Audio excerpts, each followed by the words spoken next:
Ayan, magandang araw mga boss. Ito yung nakakuha ng ating tornado over Boston. Ayan, no. Ayan, salamat boss. Kumusta yung nabili mo? Okay naman. Ayos din. Diba? Budget meal lang yan pero quality talaga. Mataas ang quality niyan. Kasi kahit mga backyard kailangan quality na yung mga alaga. Ayan guys, salamat boss sa pagtitiwala nyo sa aking alaga. Thank you. Good day mga boss. Pasensya na kayo, hindi ako nakapag-upload na naman agad ng video kasi medyo busy. Ayun guys, meron sa ating ibinalik dito na manok. Nabili sa atin yun matagal na, 2 years ago na. Ayun guys, ipapahanda sa atin yung galing sa ating manok. Pinapakondisyon kasi kahit papano napagtitiwalaan tayo sa paghahanda ng manok. Kasi kahit papano lamang na lamang din ako sa panalo dito sa amin. Pag ako naglalaban, minsan marami talagang sumasama sa parada kasi kahit papano maayos yung ating mga manok. Mga quality na rin naman kasi kayang makipagsabayan kahit kanino. Ayan guys, tingnan nyo yung manok na nabili sa akin at ibinalik para ipahanda. Ayan guys, tingnan lang natin ha. Ayan guys, tingnan na natin yung pinahanda sa aking manok.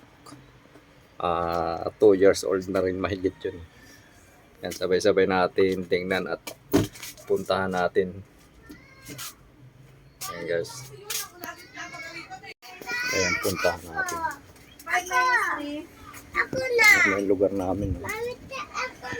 Backyard na backyard dyan. Pero sumasabay yan sa mga malulupit. Mga big time. Yan. So dito ako nagpapakaskas.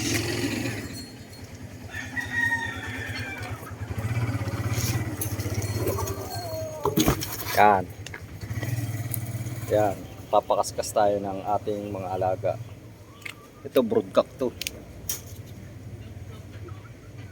Yan. Ito yung 5K na nabili ko kay Wild Creek. Yan, pasensya na kayo guys kasi hindi ngayon lang ulit tayo nakapag-upload. Yan. Tapos tingnan natin yung ating ilalaban. Naka-schedule ng 26 to. Naiinis ako sa iyo eh. Hello, dito ka. Hello! Yung anak ko ka-choose no? Yan, pangit, medyo pangit siya pero pangit yung ulo kasi napudpud yung tuka.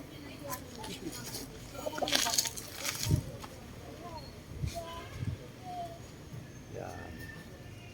Ito ay 2 years old, mahigit na. Laban nito is 26. Yan, napurga, nakaligo na rin yan. Bultong-bulto yung katawan niya. After 2 years, binalik dito para ipahanda.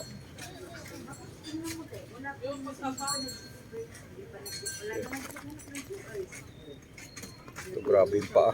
Bukol-bukol na.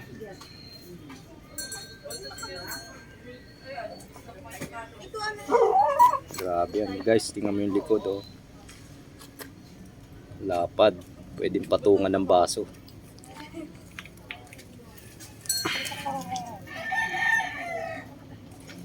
Yan. Naka-schedule siya ng 26 ngayong November.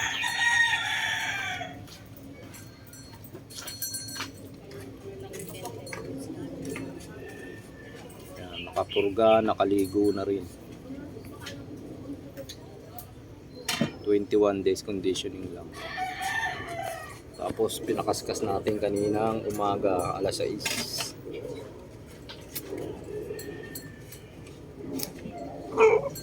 Ayun guys, kung nagustuhan nyo yung aking video, paki-like, share, and subscribe po sa aking channel. Ayun lamang guys, thank you po and God bless po.